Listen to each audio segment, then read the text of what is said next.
You're now watching We Are Texans Wednesday here on Curtis's Podcast Network, hosted by Curtis Brown.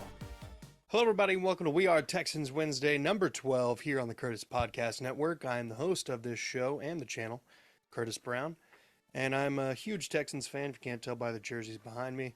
I've been a fan since 2003, played football for a long time, so let's get into it a little bit. 349 subs at the time of this recording. I'd like to see that up to, we're trying to get to 1,000. Just like to see that number go up. 10 likes on this episode, that'd be huge for the algorithm. And now let's get into the schedule, and we can get into loose predictions here. I say loose because, I mean, we're not even that far removed from the draft. It's very loose. We don't even know who's on the roster. So, first on the docket, September 10th, we travel to Baltimore to take on the wealthiest quarterback in NFL, or on a per season basis in the NFL, Lamar Jackson and the Baltimore Ravens. Now this troubles me only because it's so early in the year. You know Lamar's going to be available. We have not done super well against Lamar Jackson, so this will be an interesting test for the new pieces on the defense, and D'Amico Ryan's out the gate. But then we have our first home game of the season, which is against Indianapolis. And I think this will be in that window of time where Gardner Minshew might be starting. Now, I've heard recent things where, they might go ahead and just let Anthony Richardson start because they think he might be ahead of where they kind of predicted he would be in his game. So that might be a thing. We'll see. And then following that up, the very next week, we travel to Jacksonville, 2 back-to-back division games here. And we're taking on the Jacksonville Jaguars, led by Trevor Lawrence. Calvin Ridley will be trying to be making the Houston Texans defensive life hell. They're probably, I would consider them a definite,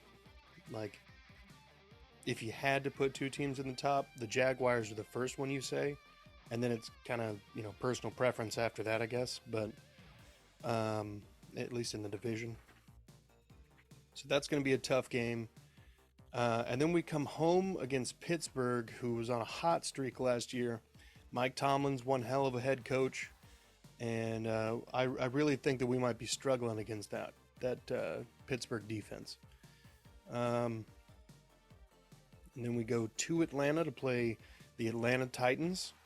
I know they're the Falcons, but they're basically the Titans, with Arthur Smith and Desmond Ridder, Kyle Pitts.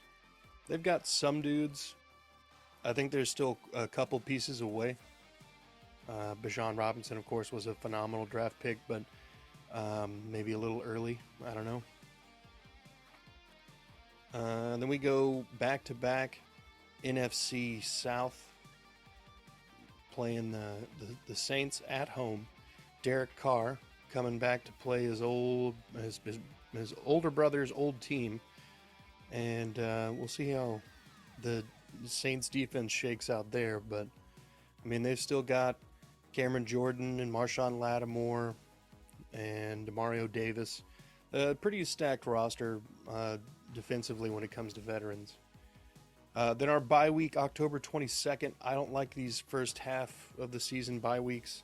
I would much prefer that you get one towards the middle, or more towards the middle, or maybe just a hair past the middle.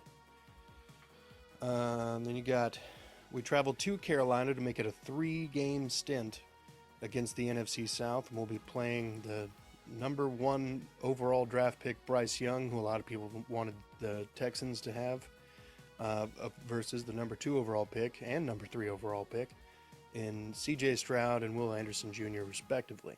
So I think a lot of people will have that game circled. We don't have a primetime game, but that would be basically our primetime game. November 5th, continuing the NFC South uh, tour. We'll be playing a home game against the Tampa Bay Buccaneers, presumably still led by Baker Mayfield at this point, provided Kyle Trask hasn't usurped him at this juncture. They're an aging team. They are going to sorely miss Tom Brady, and I think that that's going to be very, very evident this year. November 12th, we'll be traveling to Cincinnati to take on Joe Burrow and the Cincinnati Bengals, and that's going to be a rough game. Cincinnati, Ohio in November. Mm. Anyway.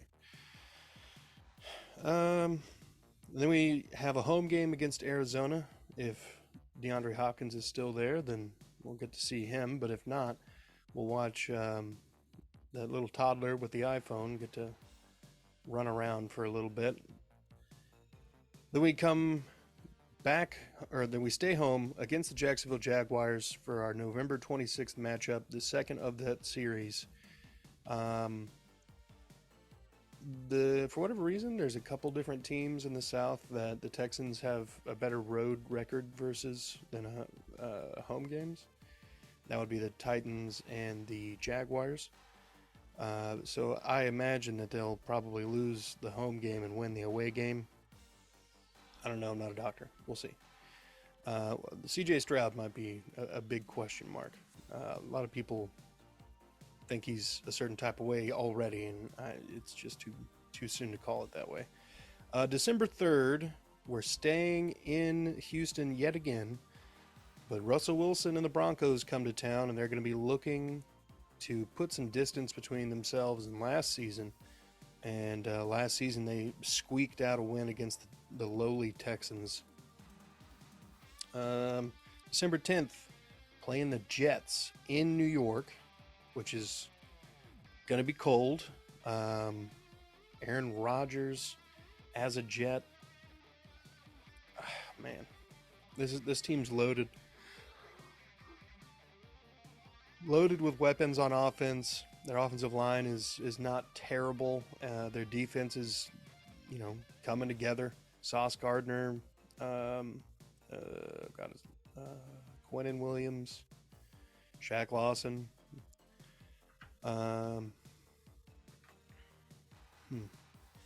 December 17th in Tennessee against the Titans. Well, this is another one that's the other series here that I think will split, win the away game, lose the home game. December 24th, the Christmas Eve game, we'll be playing Captain Massage Parlor himself, DW4, and the Cleveland Browns. That should be an interesting game. They have a couple rookies that I would like to see, Cedric Tillman and what was that kid's name? Cedric Tillman was the main one, I guess, but that's going to be an interesting game. I still want and need the Texans to beat them. And then that brings us to December 31st, our New Year's Eve game against Tennessee in Houston. Probably take an L there. Week 18 TBD as far as what day and if it's prime time or not, because they're, the South is so poor, they're just kind of leaving it open-ended to determine, is this game going to be the AFC South Championship? Who knows? So that's the schedule. We are in the bottom 6 in terms of schedule, strength of schedule based on last year's records. So, while you could definitely sit here and say a lot about the strength of schedule, meaning very, very little, draft grades, meaning very, very little, ceiling floor for the Texans this season, the floor is probably 3 wins again, and the ceiling is probably 6, 7 at the max. 6 it seems more likely as the ceiling. 7 if, we have like a random explosion game where we put up like 49 points and the defense just really doesn't even have to try that hard to just nerf somebody into the ground. Roster moves, we've signed every draft pick, with the exception of Will Anderson and C.J. Stroud, to my knowledge. So that's good. There's already some teams that have already fully signed everybody, and I, fully expect here in the next couple weeks that both Will Anderson and C.J. Stroud will be taken care of. I guess everybody's just kind of waiting on what Bryce Young does. And I wanted to talk a little bit about the defensive tackle room for the Texans. You got Sheldon Rankins in free agency, which is going to help substantially. Because not only is he, at least at the moment and on paper, presumably better than Malik Collins, he takes a lot of pressure off Malik Collins, who is really a Robin to someone's Batman. And because of that, if you take that pressure off of him and let him be a Robin, then I think he might actually see a higher ceiling. Remains to be seen entirely, but when there's been other people around him, he's been able to do some decent things. But beyond those two guys, there's a massive drop-off in talent, in my opinion. We took some flyers on Stallworth, who has bounced a couple different times to and from our roster. We've got Thomas Booker, who didn't have a great season last year. Roy Lopez Jr., who's had a season. Definitely not a step in the right direction, I guess. And then we got Kurt Heinisch, who was undrafted, and he played at times. He had little, like, oh, that was a good play, but then you wouldn't have one of those for a while. So I was a little disappointed in the draft for them not addressing defensive tackle. Maybe in the 4th round or something. We picked up Horton, and he's going to help on the edge, but we can't stop the run. We have not been able to stop the run. We signed Denzel Perryman to help do that, but if the defensive line is not eating up blocks and allowing gaps for those linebackers to come and fill, then the linebacker, it doesn't matter who it is. You could literally have Brian Urlacher back there, Ray Lewis. They always had defensive tackles in front of them that were solid as hell and were world-eating dudes. You know what I mean? Like, they're not. It's not outside of the realm of possibility that we could trade for somebody. I saw something that Quinnen Williams, actually from the Jets, might be available. I don't know. Depending on the price, maybe. But there definitely is a lot to be desired in the interior defensive lineman room. And I think there was some definite opportunities to address that in the 2nd, 3rd, and even 4th rounds. That would have been at least an improvement on some of the depth guys that we have. And again, I get that we went other positions because we needed other positions more urgently. But you got Sheldon on a 1-year deal. I can't recall exactly how long Malik Collins has left on a deal. This is either his last year or he's got one more season.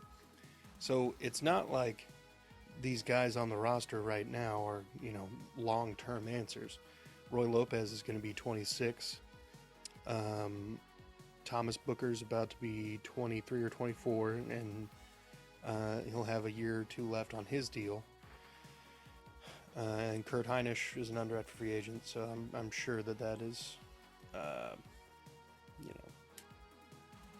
pretty short-term deal. So realistically, next couple years, we could have an entirely different defensive tackle room, and I don't know how that benefits us, especially when we're trying to get a gelling defense.